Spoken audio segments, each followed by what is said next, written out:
एठी उपस्थिता भाई आओ भावनी मानंको मोर नमस्कार जोहार।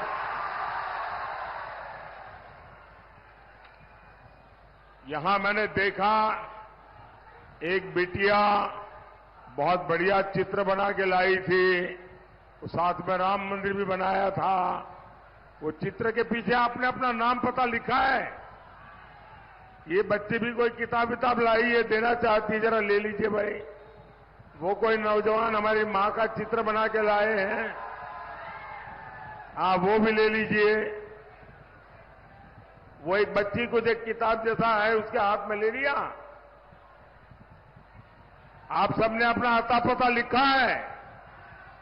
आप लोग इतना उत्साह उमंग के साथ इतनी मेहनत करके अपनी भावनाएं प्रकट कर रहे हैं, मैं आपका बहुत बहुत आभारी हूं। ये कोई बुजुर्ग आदमी को भी मन कर गया आगे को लेके आ रहे हैं, उनसे भी ले लीजिए।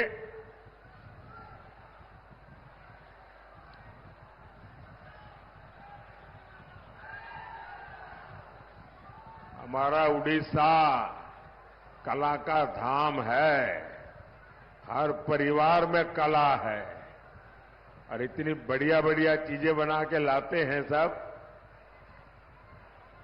लेकिन इसके साथ आप अपना प्यार भी लेके आते हैं, आप अपनी शुभकामनाएं लेके आते हैं और वही मेरी सबसे बड़ी ऊर्जा है, वही मेरी सबसे बड़ी ताकत है। साथियों, महिमा गोसाई और भीमा भोई की स्मृति को मैं आज इस धरती से नमन करता हूं।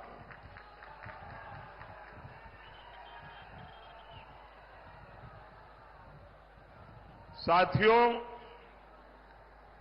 मैंने अपना जीवन का लंबा समय पार्टी के संगठन के कार्य के लिए खपाया है और मैं संगठन की बारीकियों को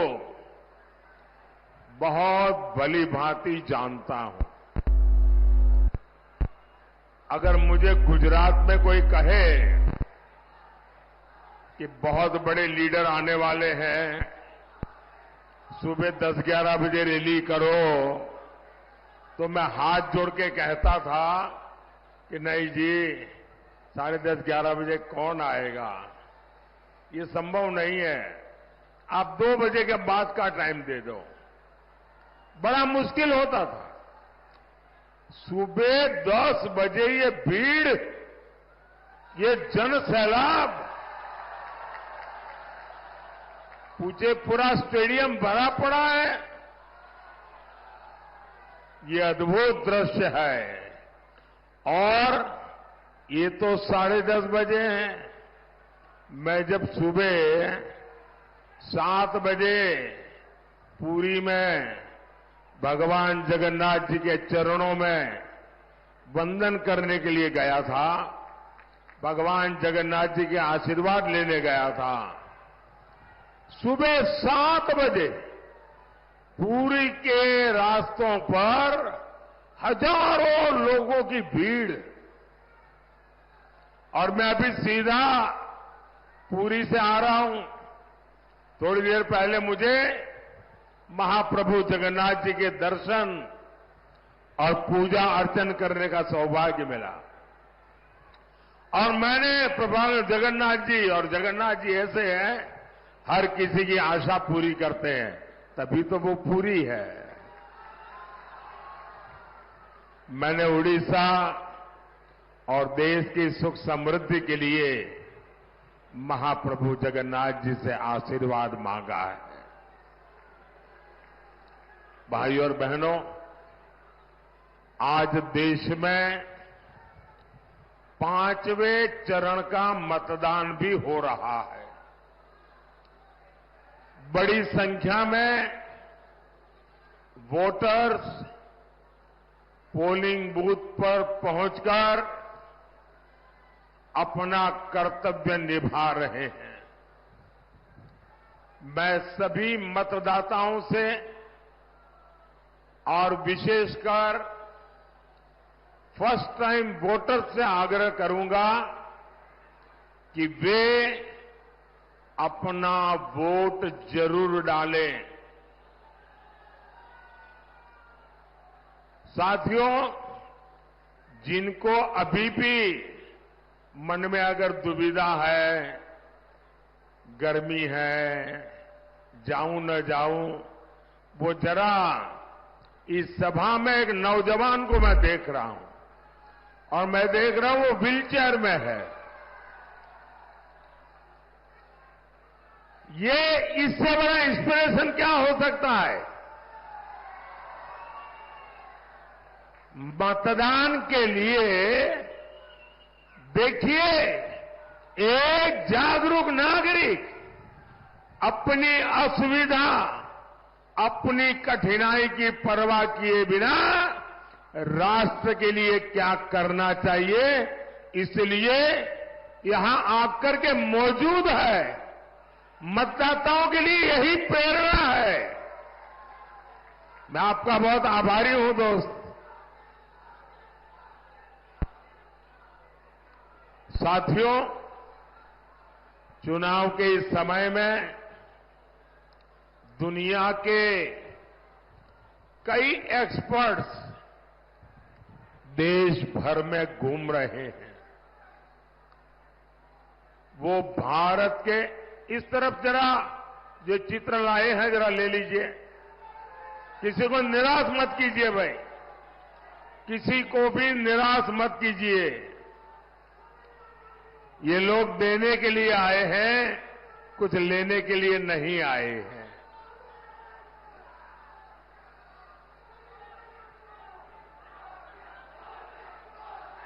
इधर एक बच्ची है, उसको जरा आगे आने दीजिए। आप मत लीजिए, उस बच्ची को आगे आने दीजिए। बहुत प्यारी छोटी सी गुड़िया, देखिए वो चित्र लेकर के आई है। उस बच्ची को आगे आने दीजिए।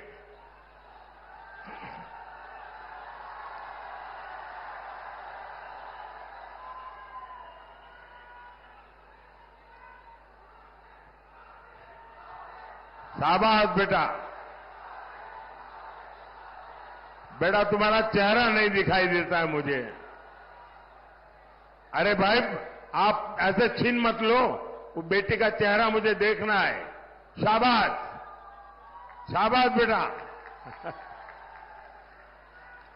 देखिए, ये 2047 में विकसित भारत होगा ना, तब ये शान से देश को चलाते होंगे।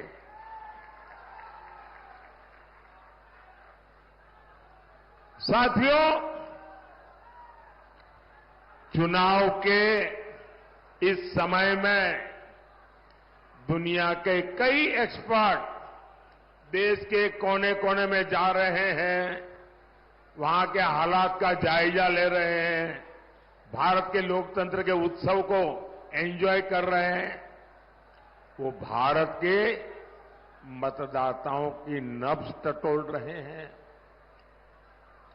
हर कोई हैरान है, हर कोई चकित है। ये जन समर्थन, जनता जनार्दन का ये आशीर्वाद हर कोई मोदी सरकार को तीसरी बार वापस लाना चाहता है। इसमें भी हमारी माताओं बहनों का, हमारे नौजवानों का उत्साह बहुत अधिक देख रहा हूं मैं। और ओडिशा में तो ये मैं सामने देख रहा हूं, यहां एक ही नारा गूंज रहा है।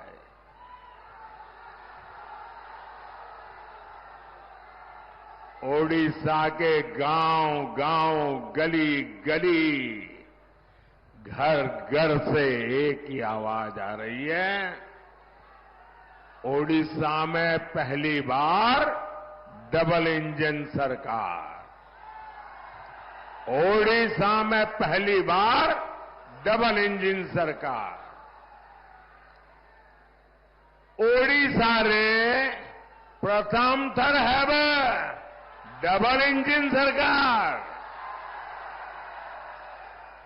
ओडिशा रे प्रथम थर है डबल इंजन सरकार।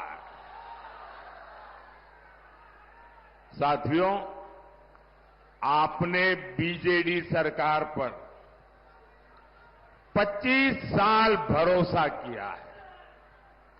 आज पूरा ओडिशा ये आत्म मंथन कर रहा है कि इन वर्षों में ओडिशा के लोगों को क्या मिला। आज भी यहां किसान परेशान है। आज भी नौजवान छोटे छोटे काम के लिए दूसरे राज्यों में जाता है।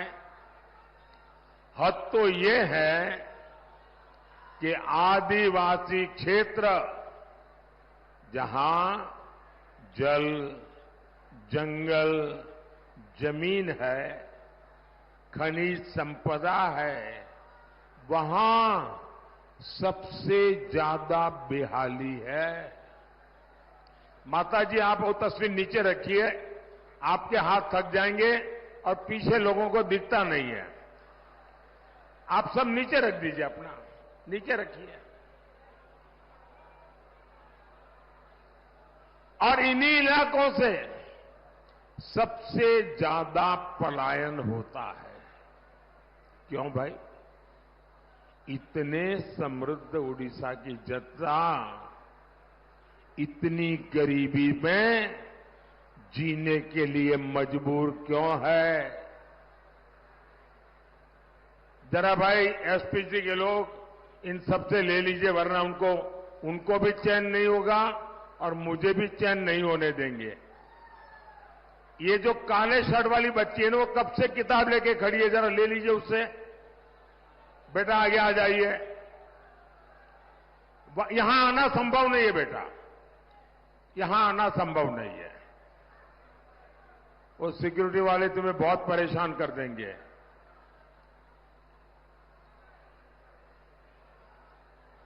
अब संतोष हो गया सबको? अब मैं अपनी बात करूं आगे। आप इतना प्यार बरसाते हैं कि मेरी बोलती बंद हो जाती है।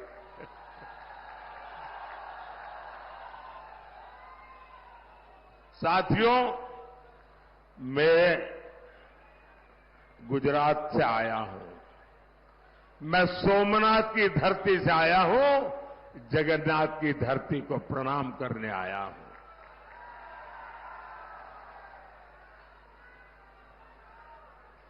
लेकिन मैं उड़ीसा में जो गरीबी देखता हूं, मेरे दिल में बहुत बड़ा दर्द होता है कि इतना समृद्ध प्रदेश, इतनी महान विरासत, ये मेरे उड़ीसा को किसने तबाह कर दिया, किसने बर्बाद कर दिया, किसने इसके नौजवानों के सपनों को कुचल डाला। एक एक बात मुझे बहुत दर्द करती है, बहुत पीड़ा करती है। और मैं जब देखता हूं इसकी वजह क्यों है, क्या वजह है? इसकी वजह है बीजेडी सरकार पूरी तरह भ्रष्टाचारियों के कब्जे से गिरी हुई है। मुट्ठी भर भ्रष्टाचारियों ने मुख्यमंत्री आवास को, मुख्यमंत्री कार्यालय को कब्जा करके बैठ गए हैं। बीजेडी के छोटे छोटे नेता भी करोड़ों के मालिक बन गए हैं। भाइयों और बहनों, उड़ीसा की बीजेडी सरकार ने यहां की खनिज संपदा का लाभ आपको नहीं लेने दिया। मोदी ने 2014 में जब से आपने सेवा करने का अवसर दिया, हमने नई खनन नीति बनाई। इसके तहत ओडिशा को ज्यादा रॉयल्टी मिलती है। मोदी ने डिस्ट्रिक्ट मिनरल फंड बनाया ताकि यहां से निकलने वाले हर खनिज का एक हिस्सा यहीं विकास में लगे, यहां रहने वाले लोगों को लाभ हो। आप अंदाजा लगा सकते हैं, हमने ओडिशा को डीएमएफ के तहत कितने रुपए दिए हैं, डिस्ट्रिक्ट मिनरल फंड कितने रुपए दिए हैं, आप जानकर के हैरान हो जाओगे। डिस्ट्रिक्ट मिनरल फंड के तहत 26,000 करोड़ रुपए, साथियों 26,000 करोड़ रुपए, और ये पैसे ढेंकेनाल में बच्चों के स्कूल के लिए, गांवों की सड़कों के लिए खर्च होने थे। लेकिन इसमें भी बीजेडी के लोगों ने भ्रष्टाचार ही भ्रष्टाचार फैलाया। साथियों, बीजेडी के राज में न तो ओडिशा की संपदा सुरक्षित है और न ही ओडिशा की सांस्कृतिक धरोहर सुरक्षित है। ये तो पद्म सम्मान से पुरस्कृत अंतर्यामी मिश्रा जी की धरती है, जिन्होंने जगन्नाथ संस्कृति को लेकर इतना काम किया है। लेकिन बीजेडी सरकार में जगन्नाथ जी का मंदिर भी सुरक्षित नहीं बचा है। पिछले 6 साल से श्री रत्न भंडार की चाबी का अता पता नहीं है। मैं जरा आप सबसे पूछना चाहता हूं, पूरे देश की श्रद्धा, सदियों से जो पूजा होती है, जिसका मालिक स्वयं भगवान जगन्नाथ है, अरे हमारे घर की चाबी खो जाए तो भी हम मन्नत करते हैं, महाप्रभु जगन्नाथ जी मेरे घर की चाबी जरा खो गई है, कुछ मदद करो। और महाप्रभु जगन्नाथ जी के आशीर्वाद से घर की चाबी भी घंटे 2 घंटे में मिल जाती है। 6 साल हो गए, रत्न भंडार की चाबी खो गई है। इसके पीछे का बहुत बड़ा राज बीजेडी सरकार और मुख्यमंत्री को घेरा डाल करके जो लोगों ने कब्जा किया हुआ है ना, वो सीधे सीधे जिम्मेवार है।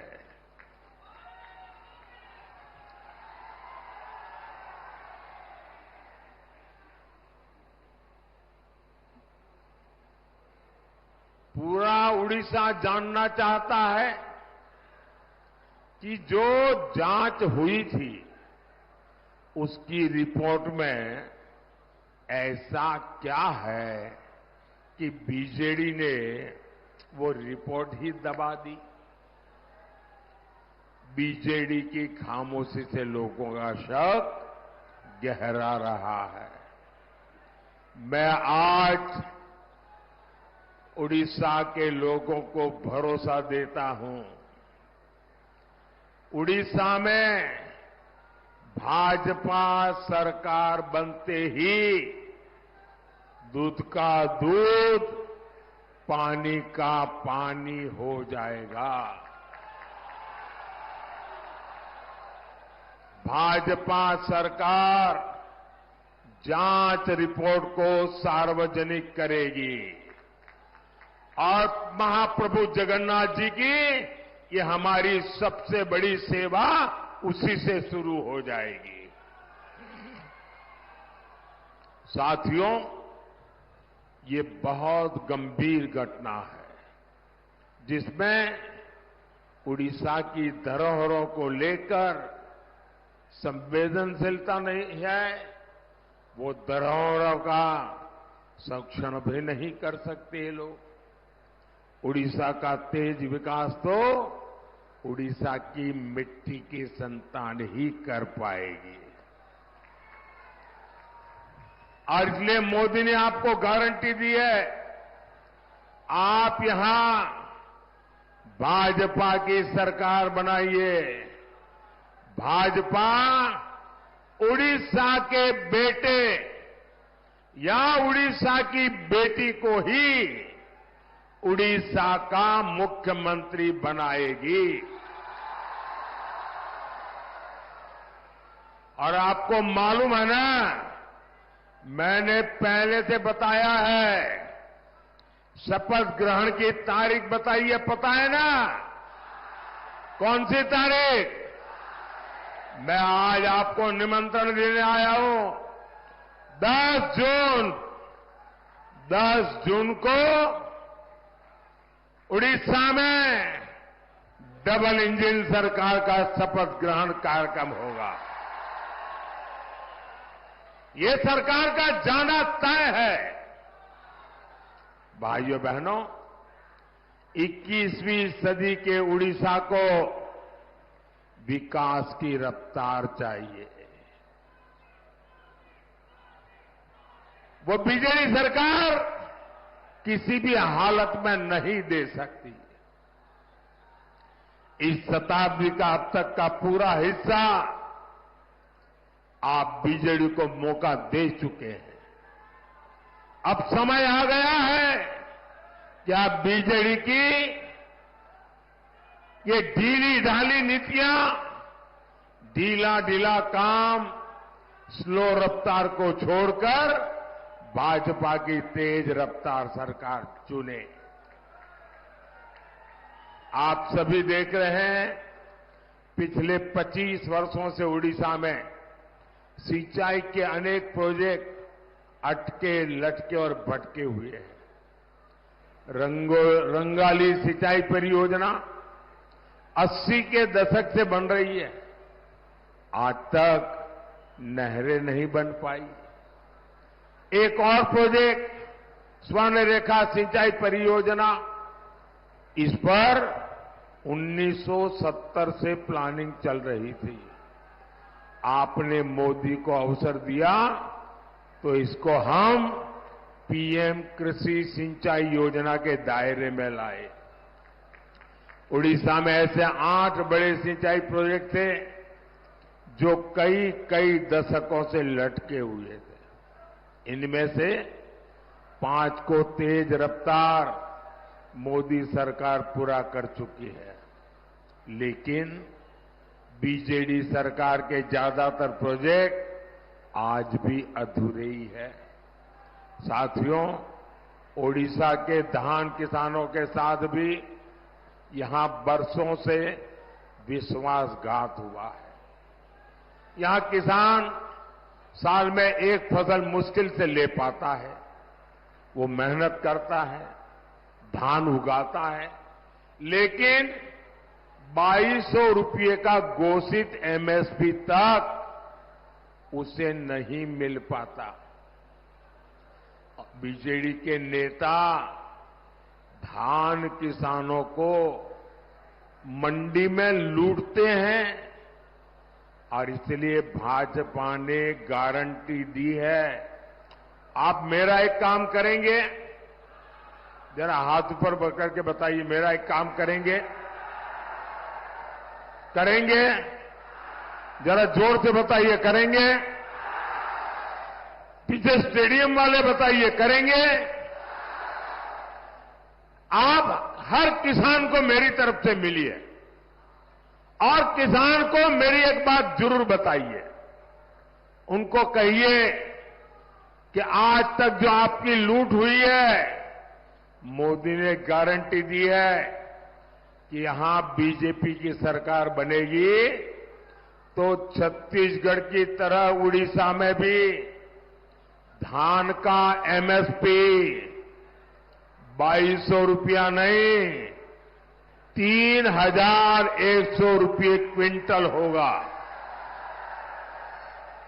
ये 3100 रुपया वाली बात हर किसान को पहुंचाएंगे। ये मोदी की गारंटी पहुंचा देंगे। इतना ही नहीं, 48 घंटे में यानी 2 दिन के भीतर भीतर धान का पैसा उसके बैंक के खाते में जमा हो जाएगा। दूसरा, उन किसानों को बता दीजिए, अभी तोलने के बहाने जो कटनी होती है, जो छटनी होती है, जो किसानों को लूटती है, उससे किसानों को मुक्ति दिलाने के लिए मंडियों में इलेक्ट्रिक मशीन भी लगाई जाएगी। साथियों, बीजेडी सरकार का पहली बार इस तरह कच्चा चिट्ठा पूरे देश के सामने आ रहा है। आदिवासी हितों को लेकर भी यहां की सरकार पूरी तरह बेपरवाह है। आप भी जानते हैं, मोदी सरकार ने आदिवासी परिवारों के लिए वनधन योजना बनाई। इनके माध्यम से वन उत्पादों की खरीद एमएसपी पर होती है। देश भर में 3,500 से अधिक वनधन केंद्र है। यहां उड़ीसा में भी 250 वनधन केंद्र खुले हैं।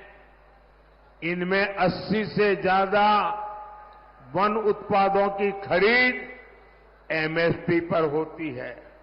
लेकिन बीजेडी सरकार क्या करती है, वो वन उपज पर आपको सही एमएसपी तक नहीं देती। 25 साल हो गए नवीन बाबू की सरकार आदिवासियों के लिए यहां पेशा कानून तक लागू नहीं कर पाई।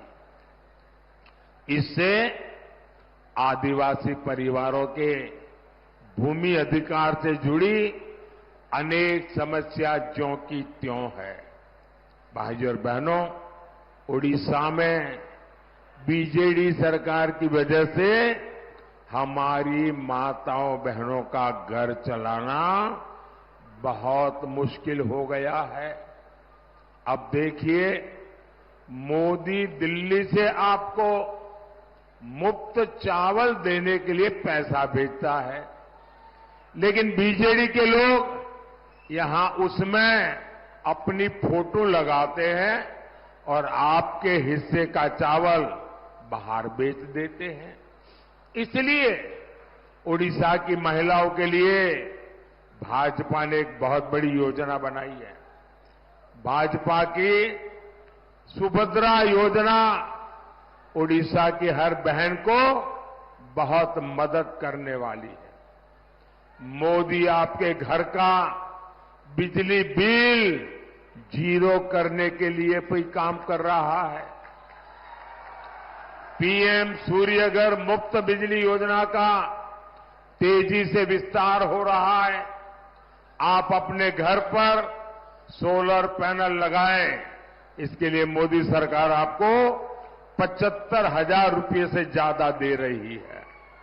इससे बनी 300 यूनिट तक बिजली आप मुफ्त इस्तेमाल करेंगे और बाकी बिजली बेचकर आपकी कमाई भी होगी। साथियों, ओडिशा में डबल इंजन की सरकार के लिए भाजपा के उम्मीदवारों को एमएलए भी सबको चुनना है और यहां एमएलए चुनकर भुवनेश्वर भेजिए और साथ ही ढेंकानाल से मेरे बहुत पुराने मित्र, सबको आश्चर्य होगा, 40 साल से हमारी दोस्ती है, ऐसे रुद्रनारायण पाणी जी,